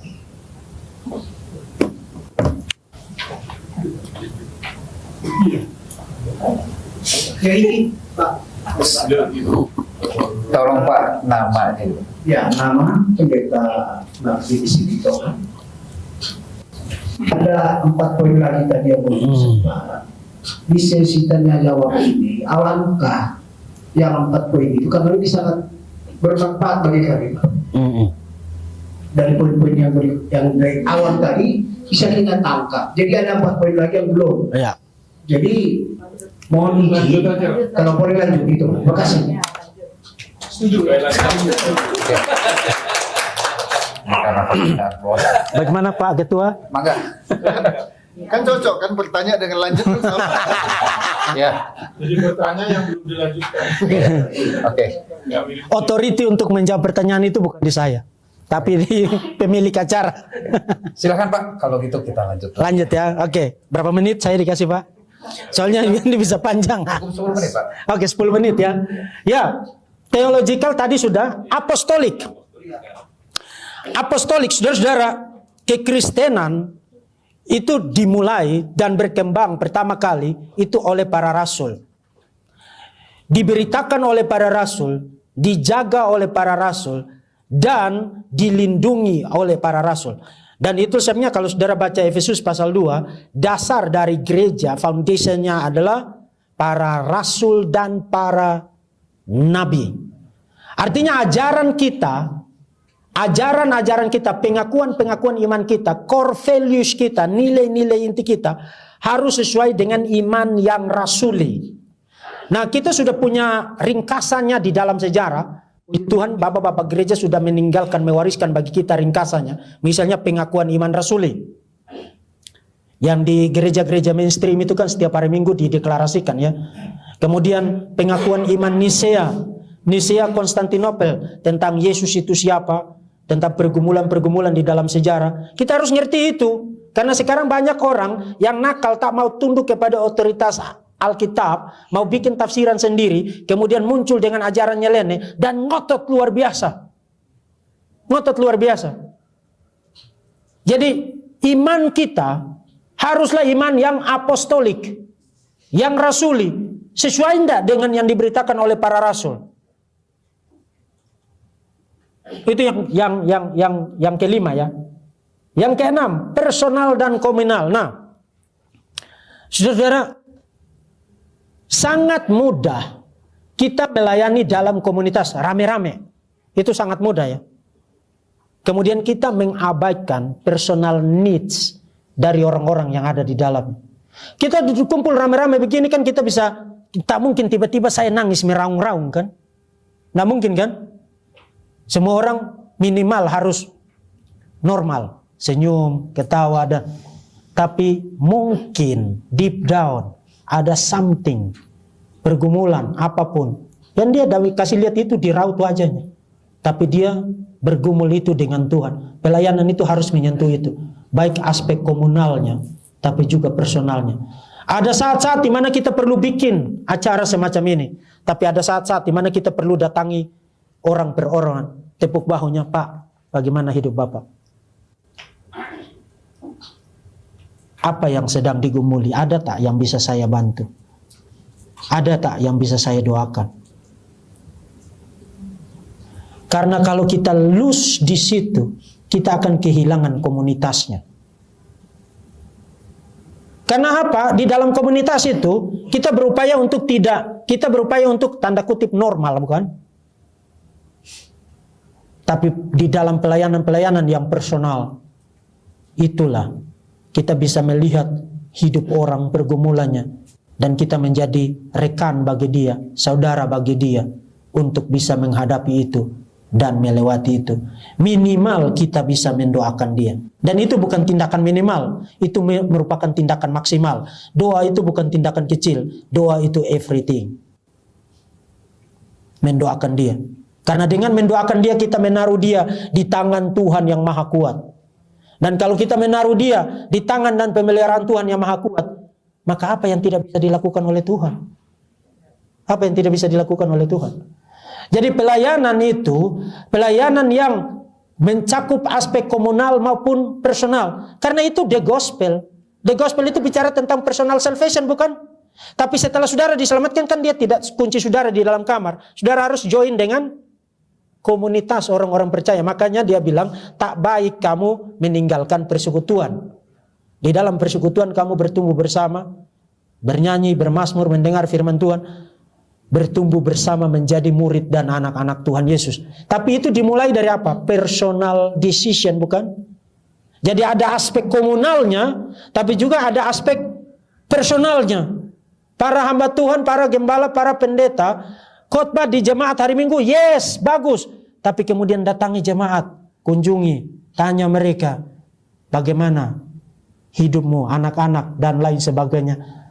Apa yang perlu secara spesifik didoakan. Jangan hanya pergi kunjungi orang kaya. Saudara-saudara, sikap saya tidak berubah ketika saya berhadapan dengan anak dari kampung yang hanya datang pakai baju di badan dan berhadapan dengan konglomerat. No, tidak berubah. Saya mengasihi anak-anak itu dengan semua yang ada di dalam diri saya. Mendoakan mereka tidak tidur bermalam-malam supaya mereka bisa belajar dengan baik. Termasuk ketika saya ketemu orang-orang, no, tingkat sosial, tingkat ekonomi, jabatan saudara tidak bikin saya berubah sikap saya. Dan itu sekaligus kasih tahu saudara, tolong jangan berpikir bahwa saudara bisa sogok saya dengan ini dan itu. No, saya sudah selesai dengan itu. Saya sudah selesai dengan itu. Waktu saya pertama kali diutus ke hutan belantara itu jalan, siapa yang memuji saudara di situ? Waktu itu tidak ada HP yang saudara bisa selfie-selfie untuk kasih lihat kepada dunia ini. Lihat dong, saya sedang jalan kaki untuk memberitakan Injil. Saudara-saudara, pelayanan itu harus mencakup aspek itu, komunal dan personal. Kemudian universal, jangan sukuisme. Jangan kalau orang saudara aja. No. Milik Tuhan, domba-domba Yesus, umat Tuhan itu ada di semua suku, bangsa, bahasa, budaya. Saudara ingat waktu Yesus mengutus mereka untuk beritakan Injil? Jadikan apa? Oh, sukumu aja, begitu. Semua suku bangsa. Terjemahan bangsa itu mungkin agak kurang, agak bebas ya. Semua suku bangsa. Ta etne, suku bangsa. Milik Kristus ada di semua suku bangsa. Makanya meskipun saya tak kenal saudara, kita saudara di dalam Tuhan. Karena kita punya Tuhan yang satu dan sama. Meskipun saya hitam sendiri di sini ya, oh masih ada saudara saya dari Rote. Tapi kita bisa duduk bersama di sini dalam iman yang sama karena Tuhan kita satu dan sama. Universal. Saudara perlu tahu ini. Satu-satunya agama di dunia, agama pertama kali di dunia, even bukan Yudaisme, yang memaklumatkan dirinya sebagai agama yang universal, artinya tidak terikat dengan etnis, budaya, geografi, itu Christianity. You check, agama mana yang memaklumatkan ajarannya itu sebagai ajaran yang universal pertama kali di dalam sejarah? Christianity. Waktu kekristenan lahir, bukan Galatia pasal 3 ayat 8 ya, di dalam Kristus tidak ada lagi perempuan, tidak ada lagi laki-laki. Nah bukan berarti kita transgender semua kan? Tapi distinction soal derajatnya lebih tinggi laki-laki, no, itu tidak ada budak, tidak ada orang merdeka, tidak ada tuan, tidak ada hamba. Tidak ada Yahudi, tidak ada non-Yahudi, tidak ada bersunat, non yang tidak bersunat. Universal, satu-satunya agama yang universal di dalam message-nya, di dalam perlakuannya, di dalam theological framework-nya, di dalam pemberitaannya, itu kekristenan.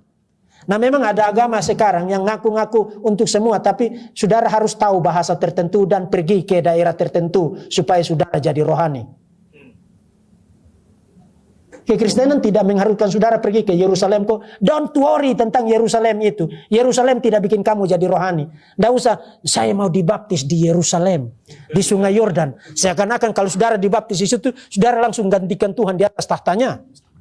Setengah menit lagi. 1 menit lagi. Oke. Universal, eskatologis. Pelayanan kita harus, tadi saya katakan pelayanan harus berorientasi melihat ke belakang. Masa lampau bukan? Peristiwa 2000. Tapi itu bukan akhirnya di situ. Akhirnya di mana? Langit baru dan bumi baru. Orientasi kita harus futuristik, visioner. Pelayanan itu harus visioner, harus kreatif. Memikirkan apa yang harus dilakukan sekarang untuk menangani situasi sekarang. Untuk masa depan, mempersiapkan orang untuk menjadi mempelai Kristus. Masuk langit baru dan bumi baru. Dan itu juga menjadi penghiburan bagi saudara-saudara yang hamba Tuhan. Yang mungkin hari ini saudara menangis karena disakiti oleh majelismu, ditolak oleh jemaatmu, diomongin orang. Dengar, keadilan Tuhan itu sempurna dan itu akan dibayar lunas di masa depan. Waktu Yesus datang di dalam segala kemuliaannya. Hai hambaku, kalau engkau diperlakukan tidak baik, tidak adil, engkau hidup sengsara dan miskin sekarang, jangan tinggalkan Tuhan. Karena upahmu besar di surga. Kalau pelayanan mission care ini mengalami kesulitan sekarang, jangan putus asa. Ada banyak hamba Tuhan yang harus saudara tolong. Saya kasih tahu saudara, minta tambah 2 menit. Ada rekan saya, dan ini saudara harus dengar ini, supaya hati saudara tergugah. Rekan saya, waktu saya di hutan, perempuan, minta maaf, datang bulan, dia harus pakai kertas, karena tak mampu, bahkan beli soft. Dengar ya kamu orang-orang kaya, kalau hatimu tidak tergerak untuk para hamba Tuhan semacam itu, Tuhan akan tuntut itu dari kamu.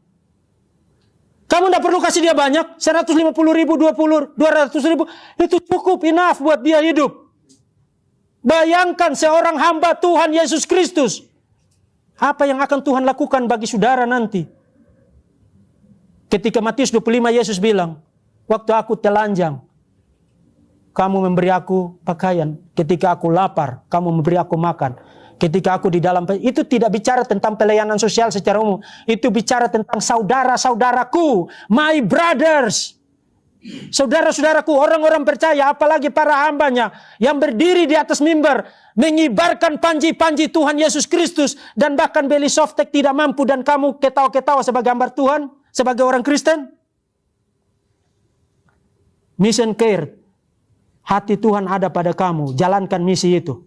Karena kamu menjadi berkat yang sangat besar bagi para hamba Tuhan pemberitaan Injil.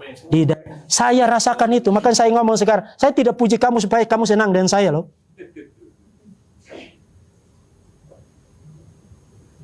Harus dengar itu.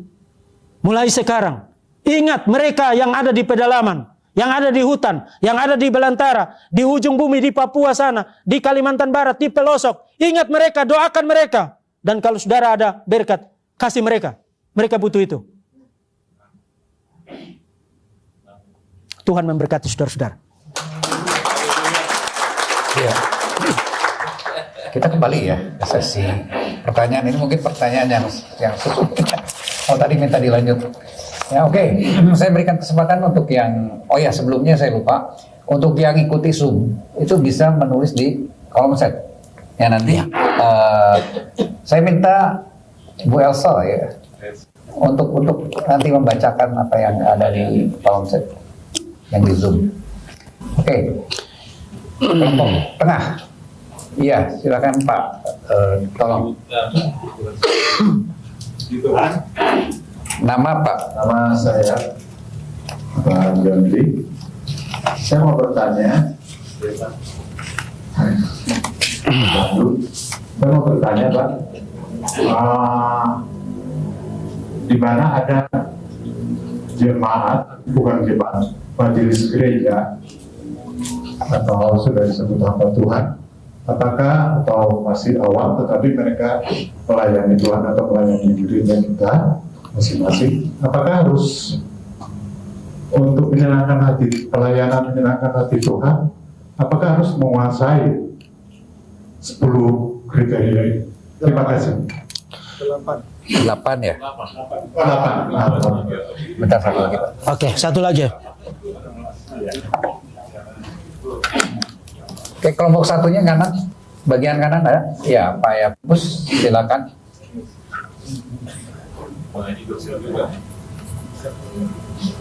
Terima kasih. Terima kasih Pak. Terima kasih untuk paparannya. Ada beberapa pertanyaan, mohon penjelasan Pak. Yang pertama, bisa mengkritik saya. Tadi Bapak katakan, apakah Tuhan butuh dilayani? Kalau yes, berarti memberhalakan Tuhan. Ini baru pertama kali saya dengar kita memberhalakan Tuhan. Saya tidak katakan memberhalakan Tuhan. Yang saya katakan adalah kalau saudara percaya begitu, yang saudara percaya itu berhala. Itu bukan Tuhan yang Sorry. Ya. Sorry. Itu yang saya tangkap Pak. Iya. Ini sudah terjawab. Ya. Yang kedua, Tuhan tidak butuh dilayani. Ya. Tapi kalau kita melihat Alkitab, Tuhan mencari dan memanggil. Ya. Berarti dia butuh enggak? Tidak. Saya mencari seseorang, saya butuh dia. Karena Karena Tuhan bukan manusia. Iya, dengan pemikiran. Itu Jadi- pemikiran. Oke. Kalau seseorang mencari, pasti dia butuh. Apalagi kalau dia panggil, pasti dia butuh. Tuhan itu adalah Bapa kita. Kita adalah anak-anaknya. Kita dipanggil, kita dipilih. Memang banyak yang dipanggil, tapi sedikit yang dipilih. Nah, penjelasan Pak. Iya. Terus yang terakhir, apakah menyenangkan Tuhan harus memenuhi 8 kriteria itu Iya. yang Bapak katakan? Iya. Ataukah 1, 2, 3 itu cukup atau harus seluruhnya dilakukan baru kita bisa menyenangkan Tuhan? Terima kasih Pak. Ya. Silakan Pak, yang pertama dulu mungkin atau Ya, saya jawab yang terakhir dulu dari Bapak itu. Tidak, Tuhan tidak butuh kita. Tuhan tidak butuh kita karena keseluruhan ajaran Alkitab mengatakan kalau Tuhan mencari kita, kemudian menyelamatkan kita dan memberi kita kehormatan untuk melayani Dia, itu bukan karena ada sesuatu yang kurang di dalam diri Tuhan atau ada sesuatu yang lek, seakan-akan kalau tanpa kita Dia tidak bisa lakukan itu. Tapi karena anugerahnya. Amin. Karena anugerah. Jadi kita dipakai oleh Tuhan. Itu bukan karena Tuhan yang butuh kita, tapi kita yang butuh Tuhan. Jadi kesempatan untuk melayani, terlibat di dalam pelayanan, ambil bagian dalam apapun, itu merupakan kesempatan dari Tuhan untuk kita hidup bersyukur kepada Tuhan melalui tanggung jawab pelayanan yang Tuhan berikan bagi kita. Jadi jangan pernah berangkat dari paradigma itu, jangan. Kalau saudara berangkat dari paradigma itu, tidak peduli apapun yang saudara lakukan, sudah berapa miliar, triliun yang saudara habiskan, itu for nothing. Karena itu salah. Kekristenan itu bukan agama doing. Tidak dimulai dengan doing, tapi dimulai dengan grace, anugerah. Itu sebenarnya kita tidak bisa membeli, tidak bisa menyogok, tidak bisa membujuk Tuhan dengan sesuatu yang kita lakukan. No, itu makanya tadi saya katakan itulah yang membedakan kekristenan dengan agama-agama pagan. Semua agama di dunia ini di luar kekristenan percaya bahwa kita harus lakukan sesuatu untuk mendapatkan anugerah Tuhan, mendapatkan hatinya Tuhan, mendapatkan berkat Tuhan. Jadi misalnya agama-agama Yunani Romawi ya. Kalau saudara mau kalau saudara mau jago mabok misalnya, itu mereka percaya ada dewa maboknya. Saudara mau jago mabok misalnya, saudara bawa persembahan kemudian kepada dewa yang berurusan dengan anggur itu, kemudian nanti saudara percaya karena persembahan saudara cukup baik, maka dia akan kasih saudara kemampuan untuk minum berkumbang-kumbang. Kalau saudara mau jago melaut, saudara berikan persembahan kepada dewa Poseidon, makanya ada film Poseidon itu kan, dewa laut. Kalau saudara mau jago ngomong, saudara berikan persembahan kepada dewa Hermes. Dan seterusnya. Jadi setiap area dari hidup ini ada dewanya masing-masing, bergantung saudara mau apa. Itu moral performance, itu spiritual performance. Kekristenan menolak itu.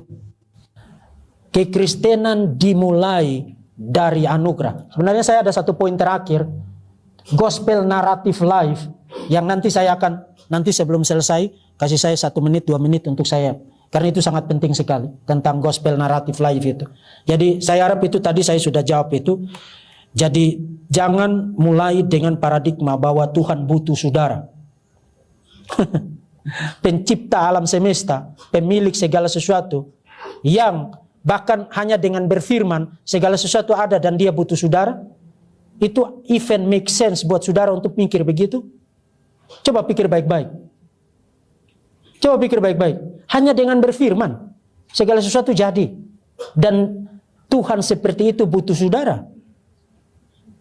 Bentar, Pak. Ya, Kalau Bapak pakai bertitik tolak dari kejadian tadi, ya, berarti ketika Tuhan menciptakan hari pertama sampai hari kelima, lalu Tuhan menciptakan manusia, seolah-olah Tuhan membutuhkan manusia untuk ngurus itu. Oh enggak. Itu urutan itu, Semuanya. urutan itu lebih kepada order. Ini, Pak. Marilah kita menciptakan manusia untuk berkuasa. Ya, Berarti itu berbicara Allah membutuhkan manusia untuk dia berkuasa memelihara isi bumi. Bisa enggak begini?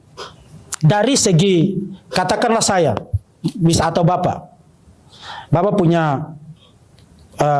punya properti yang perlu diurus. Bapak tak sempat urus, kemudian sewa orang untuk urus. Itu karena Bapak butuh orang itu, ya kan? Bapak butuh orang itu. Nah, kalau kita memahami Tuhan dengan analogi semacam itu completely salah, karena pertama, for start saja kita sudah bikin false analogy dengan memparalelkan Tuhan dengan kita yang terbatas. Kenapa kita butuh orang lain? Karena kita terbatas, kita dibatasi oleh waktu, ruang, tenaga, resources, dan lain sebagainya. Itu sebabnya kita butuh, begitu kita melibatkan orang lain untuk terlibat dalam urusan-urusan kita, dalam hidup kita, itu mengasumsikan kita lack something, kita kurang sesuatu. Tapi Tuhan yang diajarkan Alkitab itu adalah Tuhan yang completely sempurna, yang cukup pada dirinya sendiri, yang self-sufficient, yang ada pada dirinya sendiri, yang tidak diadakan. Artinya waktu dia menciptakan manusia, kita sudah pada langkah pertama saja kita sudah harus buang paradigma bahwa oh ini karena dia butuh manusia. Tapi karena ada alasan yang lain. Karena ada alasan yang lain. Nah, penciptaan manusia pada hari yang ke-6 itu sebenarnya lebih kepada tatanan penciptaan yang sangat make sense ya, karena kalau manusia diciptakan pada hari pertama, dia mau live di mana? Jadi kalau saudara baca Kejadian pasal 1, pasal 2, kemudian saudara lihat 6 hari penciptaan itu 3 hari pertama itu semacam formnya, semacam wadahnya. Lalu 3 hari berikutnya adalah feel-nya. Jadi setelah Tuhan memisahkan daratan dari lautan, baru dia isi dengan apa? Dengan ikan-ikan, dengan burung-burung. Itu aja udah memperlihatkan satu intelijensi ya. Saudara tidak bisa punya feel-nya dulu sebelum ada wadahnya kan? Wadahnya dulu baru feel-nya kan? Kemudian klimaks dari semua itu adalah penciptaan manusia yang dimandatkan untuk menjadi wakil Allah, menjadi imam, menjadi raja, menjadi prophet di dalam dunia milik Tuhan. Dan even kalau kita mau bicara lebih deep ya, sayang sekali tidak ada waktu. Creation itu sendiri, Eden itu sendiri, itu diciptakan seperti tempel, seperti bait suci.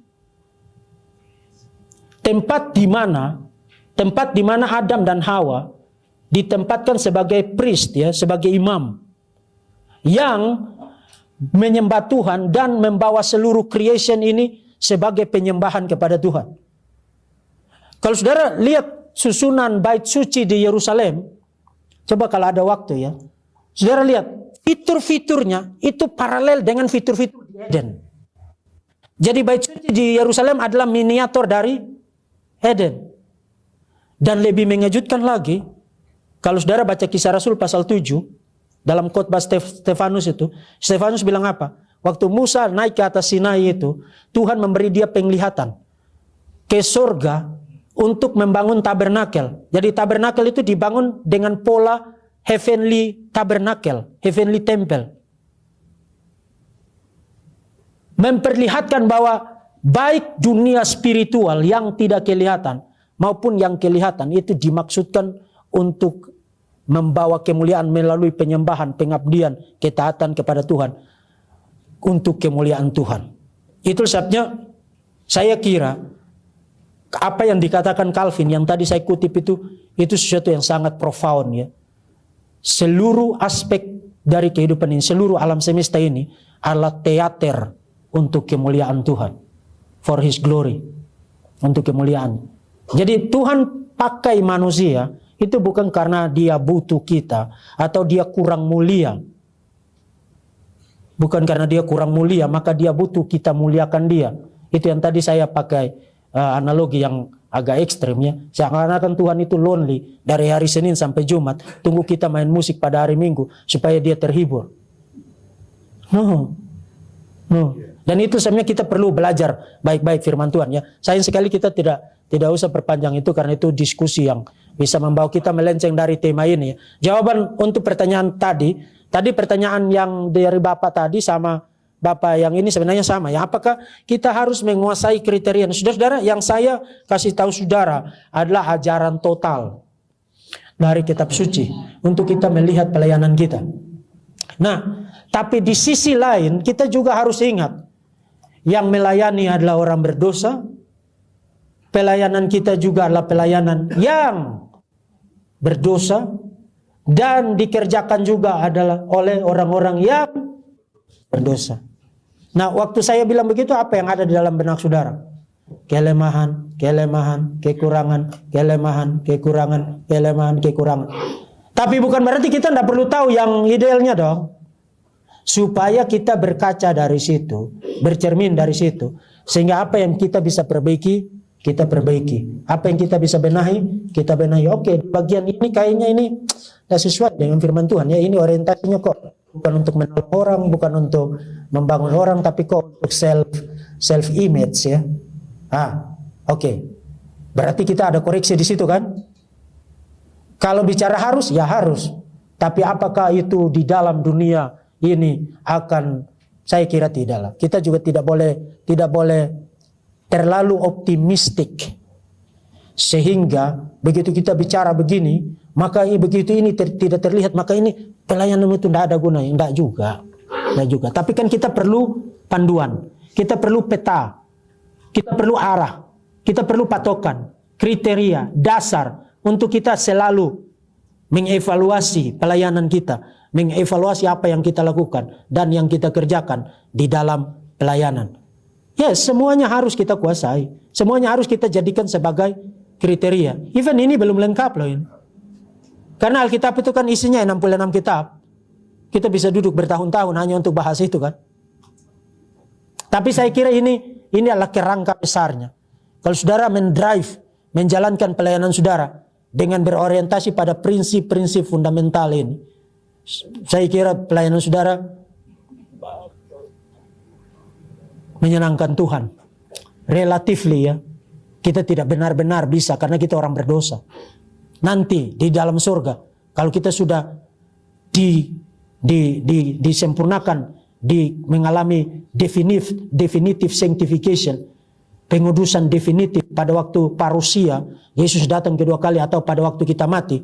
Nah, baru kita hidup di dalam kesempurnaan ya. Tapi bukan kesempurnaan seperti kesempurnaan Tuhan juga. Kita tidak akan menjadi maha tahu di surga.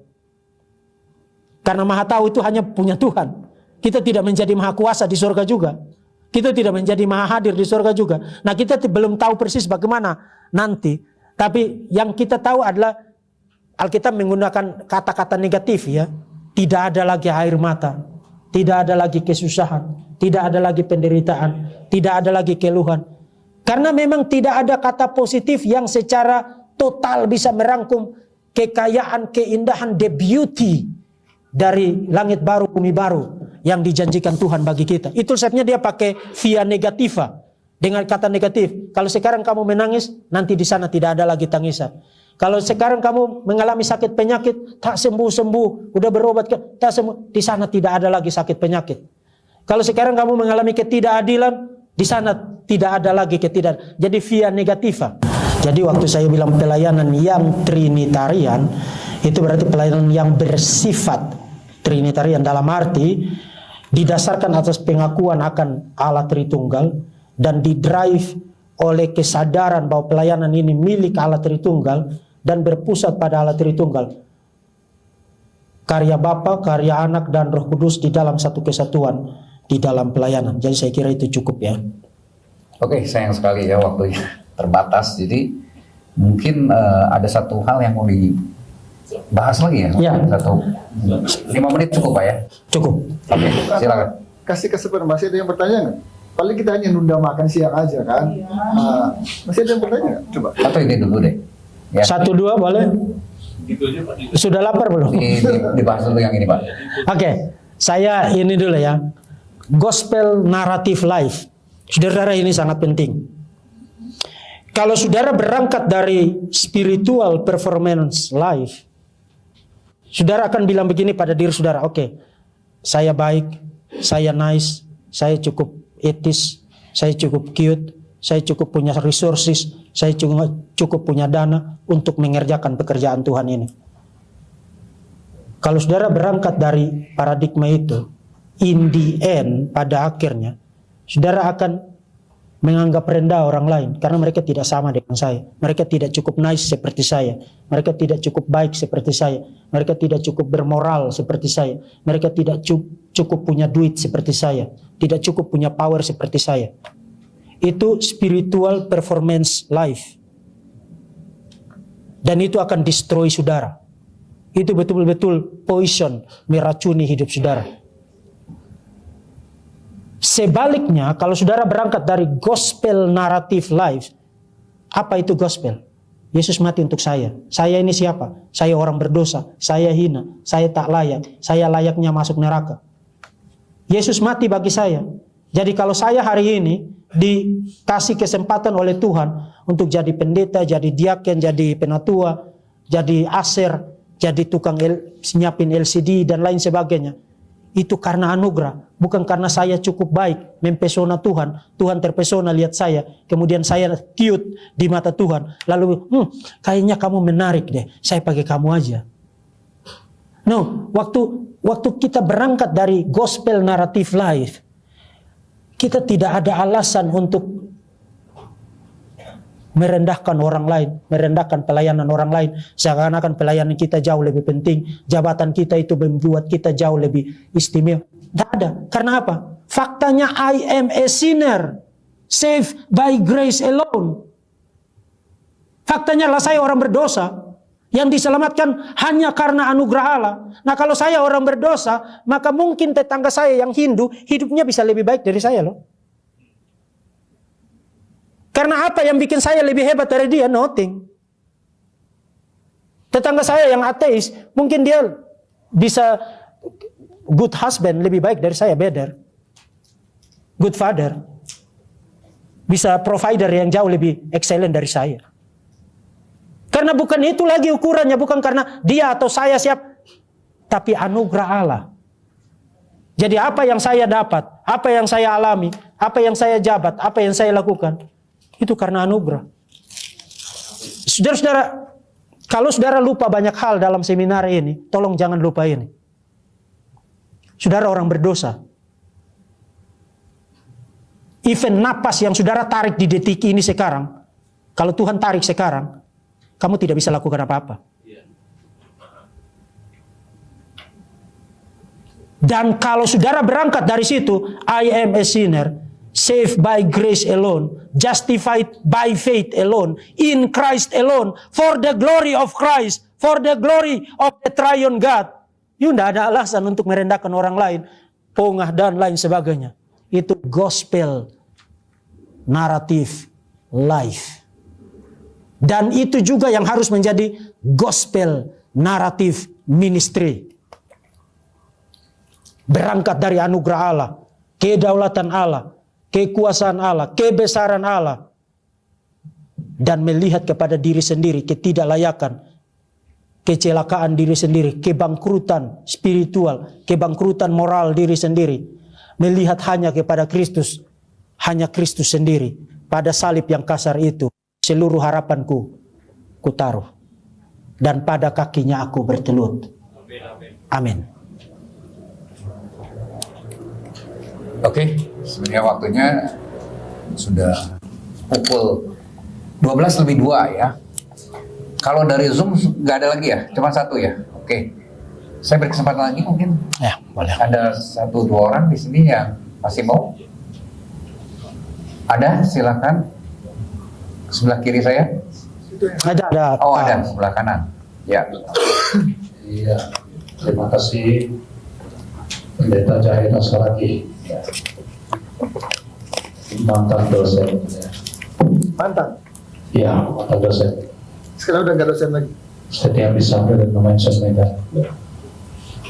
Jadi mantan ketua umum PGI wilayah Jawa Barat dan yang lain-lain. Tapi yang saya menarik pada hari ini, pertama-tama, golden rule yang disampaikan tadi itu menarik bagi kita. Walaupun ini dalam kurikulum STP, karena kita ini hamba-hamba Tuhan, ini sudah kita pelajari. Iya. Jadi nomor 1 sampai 8 itu adalah dalam kurikulum STP, itu sudah kita pelajari mendalam.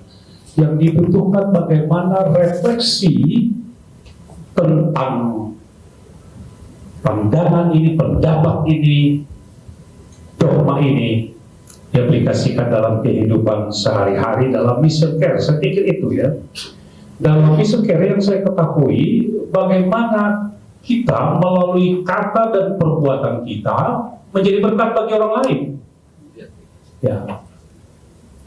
Satu keteladanan tindakan kebaikan itu jauh lebih bermakna daripada 1000 khotbah yang hebat, tapi sama sekali tidak menyentuh tentang keteladanan kepedulian care tadi. Baru yang berikutnya, saya senang sekali ketika ada istilah daripada Martin Luther yang dikatakan panggilan kita ini semua adalah beruf. Kata beruf, panggilan. Artinya sebagai posisi apapun kita itu merupakan panggilan.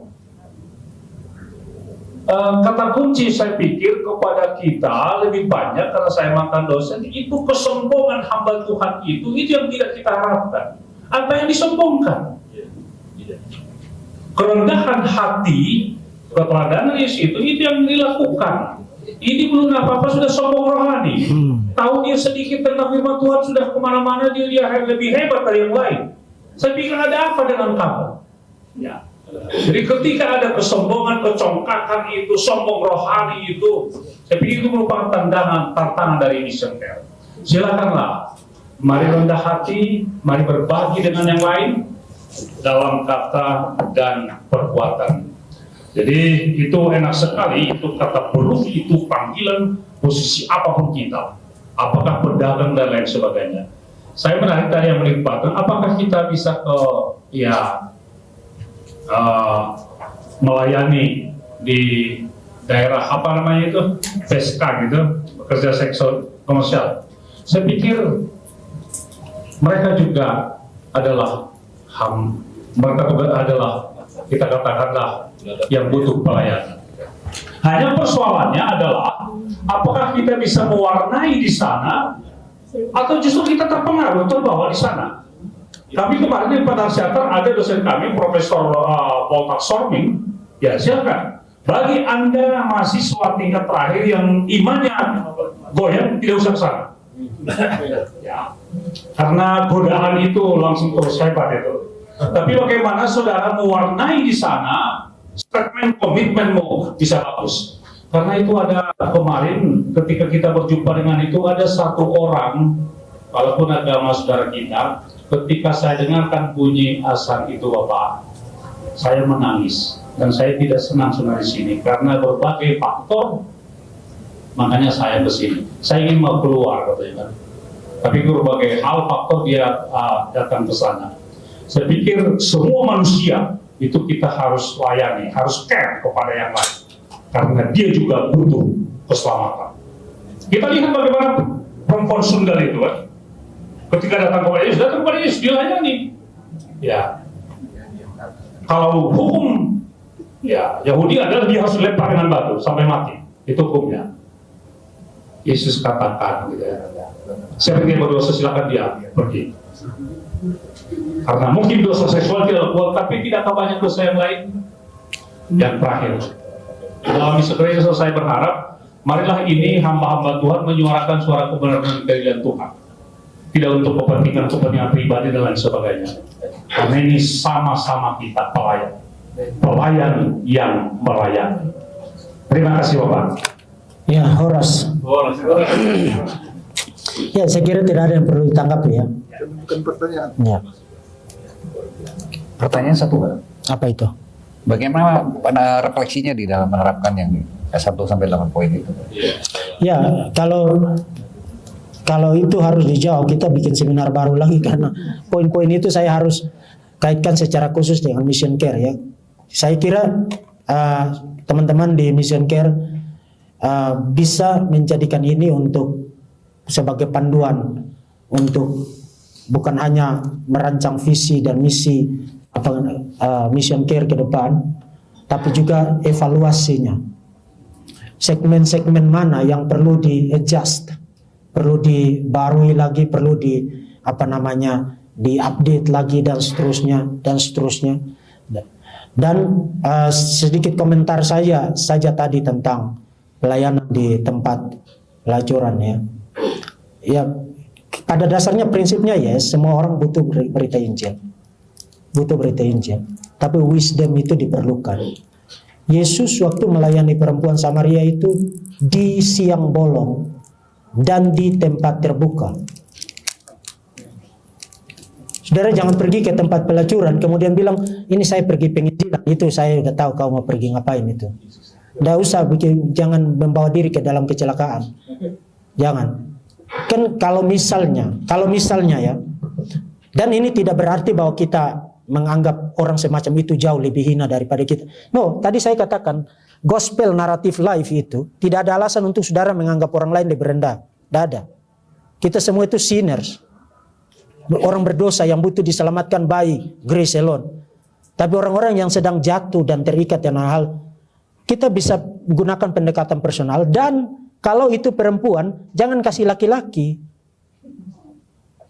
Kan kita punya para pelayan perempuan yang juga sudah dibekali dengan baik, diajari firman Tuhan, counseling dan lain sebagainya. Kasih perempuan dong.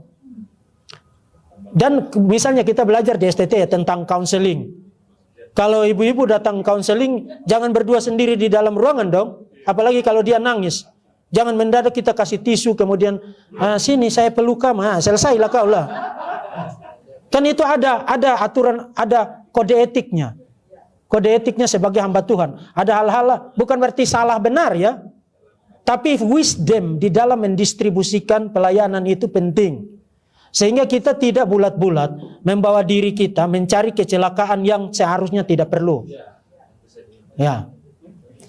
Maka satu kali lagi, wisdom itu sangat penting. Sangat penting. Berdoa minta hikmat dari Tuhan. Supaya Tuhan memberikan kita wisdom untuk bagaimana saya apply prinsip ini, kebenaran ini di dalam situasi spesifik yang dihadapi.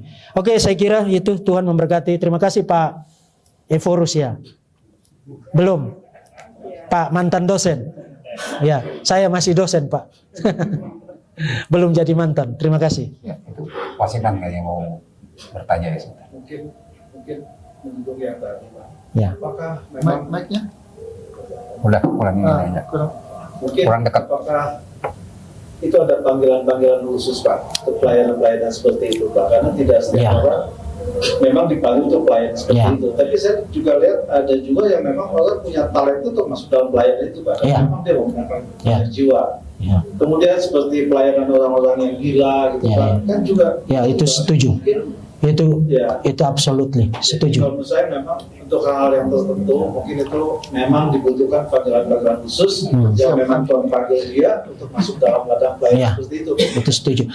Misalnya begini, terima kasih Pak. Misalnya begini, kita semua kan harus punya kemurahan hati kan? Kita semua harus punya kemurahan hati kan? Tapi ada orang yang diberikan gift of generosity itu kan? Dan orang semacam itu seluruh hidupnya untuk kemurahan. Karena dia memang diberikan gift untuk itu. Jadi in general, secara umum kita semua kan harus mengasihi, harus sabar, harus murah hati dan lain sebagainya kan. Itu bagian dari kebajikan Kristen. Etika Kristen kan. Buah roh dan lain. Tapi ada orang-orang yang diberikan gift di situ dalam arti dia punya intensity dan capacity yang jauh lebih daripada kita in general, kita secara umum. Nah, dalam kaitan dengan itu yes. Betul. Harus ada orang yang Tuhan panggil untuk memberi dirinya, memberi perhatian dan dipersiapkan terlebih dahulu dong. Untuk bagaimana berhadapan dengan misalnya melayani orang gila. Saya punya kenalan misalnya di Bekasi ya, dia punya tempat penampungan hanya khusus untuk orang-orang yang gila. Saya kira kalau saya menangani itu 1 minggu kemudian saya udah stres kali ya. Saya udah bisa stroke saya. Tapi orang itu bertahun-tahun melayani itu. Mereka duduk di tanah, dia duduk di tanah. Mereka ada lompat ke dalam kolam ikan, dia lompat ke dalam kolam ikan. Tak pakai celana, dia pergi tolong bawa mereka. Aduh, bukan berarti kita kurang mengasihi kan, tapi kita tidak dipanggil di situ. Jadi kalau kita menempatkan orang yang salah di tempat yang seperti itu dia akan merusak ketimbang menolong ya. Jadi saya kira itu yang bisa saya bisa komentari ya. Terima kasih Pak. Oke, sebagai penutup mungkin saya akan tarik beberapa poinnya. Pertama, pelayanan yang menyenangkan hati Tuhan berawal dari kita tidak menganggap bahwa Tuhan itu butuh kita, tetapi Tuhan itu memang senang untuk dilayani, tapi tidak butuh kita.